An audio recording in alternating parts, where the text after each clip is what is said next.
అయిపోయాడు. వచ్చాడు ఆయన ఆశ్చర్యపోయాడు ఇవన్నీ చూసి. ఆ రోజు నేను ఢిల్లీలో ఉన్నాను, అద్వానీ రూమ్లో కూర్చున్నాను. ఇంత దారుణమా, నాకు తెలియదు, ఇదంతా నాకు ఎవరు చెప్పలేదు, రికార్డు ఎవరు పట్టలేదు. చూడండి, అందుకనే నేను మొత్తుకుంటున్నాను ఈ దారుణం ఏంటంటే. వెంటనే ఢిల్లీలో వెళ్ళిపోయిన వెంటనే ఢిల్లీ మీటింగు, అక్కడ మీటింగ్ మా ఎంపీలందరినీ మీటింగ్ పెట్టుకుంటాను. ఏం చేయాలో, ఎంపీలు ఏం చేయాలో, ఎలా చేస్తే బాగుంటుందో చెప్పు, కోర్టులో వెంటనే ఎఫిడేవిట్ ఇచ్చేస్తాను అని చెప్పాడు. చెప్పి అది చెప్తున్నప్పుడు మొత్తం అందరం ఉన్నాం. సతీష్ చంద్రు, గిరిజాశంకరు, బాబీ, చెరుకూరు రామారావు, అది కాకుండా ఆల్పాటి రాజేంద్ర ప్రసాద్, ఇప్పుడు ఎమ్మెల్సీ క్యాండిడేట్, అతను మాకు ఏలూరులో లాలో అతను నేను కలిసి చదువుకున్నాం. అతను కూడా నేను వచ్చానని తెలిసి అతను కూడా గుంటూరు నుంచి వస్తూ ఆయనతో పాటు సీఎం గారితో పాటు ఆయన కూడా వచ్చి కూర్చున్నాడు. వాళ్ళందరినీ బయటికి పంపించేసి మళ్ళీ నా ఒక్కడితోటి 40 నిమిషాలు మాట్లాడాడు చంద్రబాబు నాయుడు గారు. మాట్లాడి కాన్ఫిడెన్స్ ఏం క్రియేట్ చేసిందంటే, డెఫినెట్ గా we are going to take it up, Delhi వెళ్ళిపోవాలి. ఢిల్లీ వెళ్ళిపోయాడు. సుజనా చౌదరి గారి ఇంట్లో మీటింగ్ పెట్టారు. ఈ లోపల ఏంటి జరిగిన 2 రోజులకే అవిశ్వాస తీర్మానం, తెలుగుదేశం వారు బీజేపీ మీద పెట్టిన అవిశ్వాస తీర్మానం అంగీకరించారు. దాంతో 2 రోజులు అవిశ్వాస తీర్మానం నడిచింది, వీగిపోయింది. అవిశ్వాస తీర్మానంలో నేను చెప్పిన పాయింట్ ఏం చెప్పలే. సరే, ముందు నుంచి ఏదో అనుకుని ఉంటారులే అని చెప్పి అనుకున్నాం. సుజనా చౌదరి గారి ఇంట్లో మీటింగ్ పెడితే అందరూ ఎంపీలు వచ్చారు, పెట్టారు, చెప్పాము, వినిపించాము, అంతా బాగానే ఉంది, డెఫినెట్ గా నోటీస్ ఇస్తున్నాం అన్నారు. ఒక్క రాజ్యసభ మెంబరు, ఆయన పేరేంటి, అడ్వకేట్ కాదు కాదు అడ్వకేట్, ఇప్పుడు కూడా ఉన్నారు ఆయన, కనకమేడ, ఆయన ఒక్కడే అన్నాడు దీనివల్ల ఇప్పుడు మనం చేయటం కరెక్టా, ఎందుకంటే బీజేపీతో బయటకు వచ్చేసారు, ఇది చేస్తే కాంగ్రెస్ ఎంబరాసింగ్ సిచ్యువేషన్, ఇది చేయటం కరెక్టా, ఆలోచించండి, ఇది ఆల్రెడీ అవిశ్వాస తీర్మానం పెట్టాం ఏదో అంటే. నేను చెప్పాను, దీనికి దానికి అసలు సంబంధం లేదండి, ఇది అన్కాన్స్టిట్యూషనల్ గా మనకి దెబ్బేశారు, ఆ కాన్స్టిట్యూషనల్ పాయింట్ వరకే మాడుతున్నాం, విడదీయటం కరెక్టా కాదా అని. కానీ ఇంకో గొడవ కాదు, ఇంత రాజ్యాంగ విరుద్ధంగా ఎలా చేస్తారు అన్నది అడగైపోతే ఇంకేముందండి. మొత్తం కన్విన్స్ అయ్యారని నేను అనుకున్నాను, కానీ పని జరగలేదు. ఎన్నాళ్ళు చూసినా నోటీస్ ఎలా ఇవ్వాలో కూడా డ్రాఫ్ట్ చేసి పట్టుకెళ్ళి ఇచ్చాను, మళ్ళీ వాళ్ళకి తయారు చేసుకోవడానికి టైం పడుతుంది, అది జరగలేదు, కోర్టులో ఇటు జరగలేదు.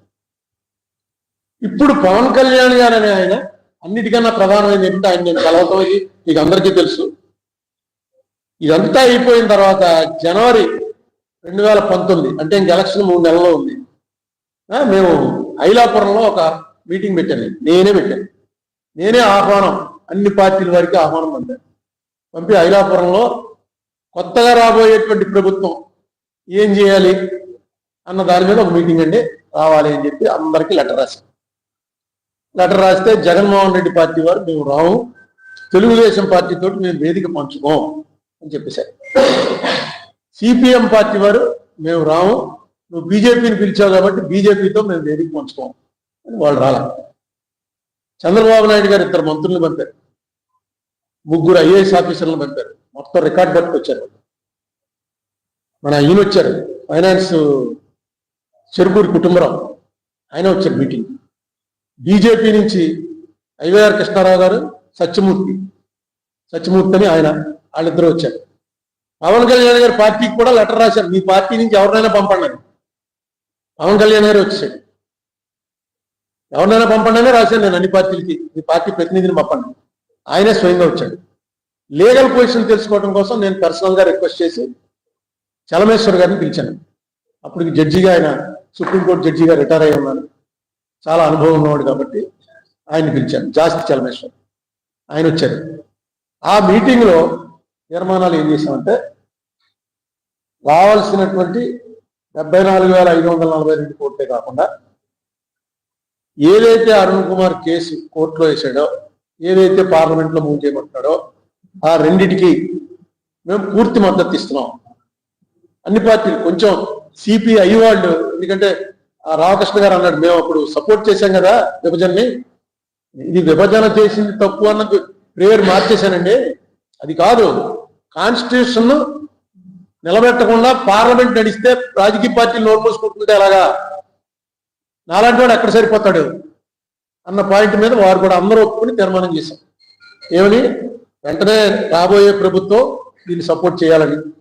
సరే, ఆ ఎలక్షన్లో తెలుగుదేశం పార్టీ ఓడిపోయింది, పవన్ కళ్యాణ్ గారి పార్టీ ఓడిపోయింది, కమ్యూనిస్ట్ అక్కడికి వచ్చిన వాళ్ళు అందరూ ఓడిపోయారు, కమ్యూనిస్ట్ పార్టీలు, బీజేపీ పార్టీ, అవి కూడా ఓడిపోయి జగన్ పార్టీ అధికారంలోకి వచ్చింది. ఈవేళ నేను ఈ ప్రెస్ మీట్ ఆశతో పెడుతున్నాను. ఇప్పుడు దాకా ఏదో మనం సంవత్సరేకం పెట్టినట్టు తద్దినం పెట్టినట్టు నేను 2015-18వ తారీఖు నుంచి మొదలుపెట్టాను. గుర్తుందిగా మీకు? జాంపేట ఉమారామలింగేశ్వర కళ్యాణ మండపం పక్కన మన ఆఫీస్లో ఉన్నప్పుడు సంవత్సరం అయింది. ప్రతి సంవత్సరం ఇదేదో ఒక ఫార్మాలిటీ, అందరం మర్చిపోయినా మనం మర్చిపోకూడదు రాజమండ్రి వాళ్ళని పెడుతూనే వచ్చాను 11 ఏళ్ళు. ఇప్పుడు మాత్రం ఆశ వచ్చింది. ఎందుకంటే పవన్ కళ్యాణ్ ఇందులో ఈ ప్రభుత్వంలో పార్ట్నర్గా ఉన్నాడు, ఇంపార్టెంట్ పార్ట్నర్గా ఉన్నాడు. ఆయన ఒక్కసారి ఆ సినిమా ఇది తిప్పుతారు కదా, రింగులు తిప్పితే ఫ్లాష్ బ్యాక్లోకి వెళ్తారు. ఒక్కసారి పవన్ కళ్యాణ్ గారు ఫ్లాష్ బ్యాక్లోకి వెళ్ళండి అని మొన్న డిసెంబర్ 6వ తారీఖు, అంటే 2 నెలలు అయింది, డిసెంబర్ 6వ తారీఖున ఇంకో లెటర్ రాశారు. ఆ లెటర్ మీకు అందరికీ వచ్చే ఉంటుంది. వెంటనే మీకు పంపాను 2 రోజులు ఆగి.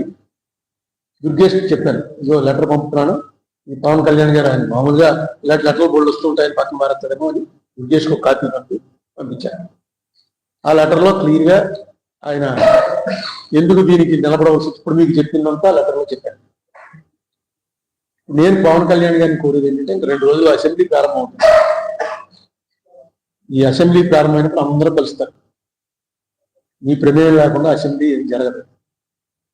ఖచ్చితంగా ఆ రోజున మనం ఏమనుకున్నాం, ఏపీ రీఆర్గనైజేషన్ చేయటం పార్లమెంట్లో లోక్సభలో మనకు జరిగినటువంటి తీవ్రమైన అవమానం. ఎందుకంటే మీరందరూ ఎంత ఉద్యమం చేశారో మీకు తెలుసు, మీరే సాక్షి. అన్ని పేపర్లు, అన్ని టీవీ ఛానల్స్, అన్ని కాలేజీలు, అన్ని స్కూళ్ళు, ఎన్జిఓలు, లాయర్లు, మేము పొలిటీషియన్స్ మాకైతే రోజు మాకు చేత్కారాలు, బూతులు తిట్టించుకోవడాలు.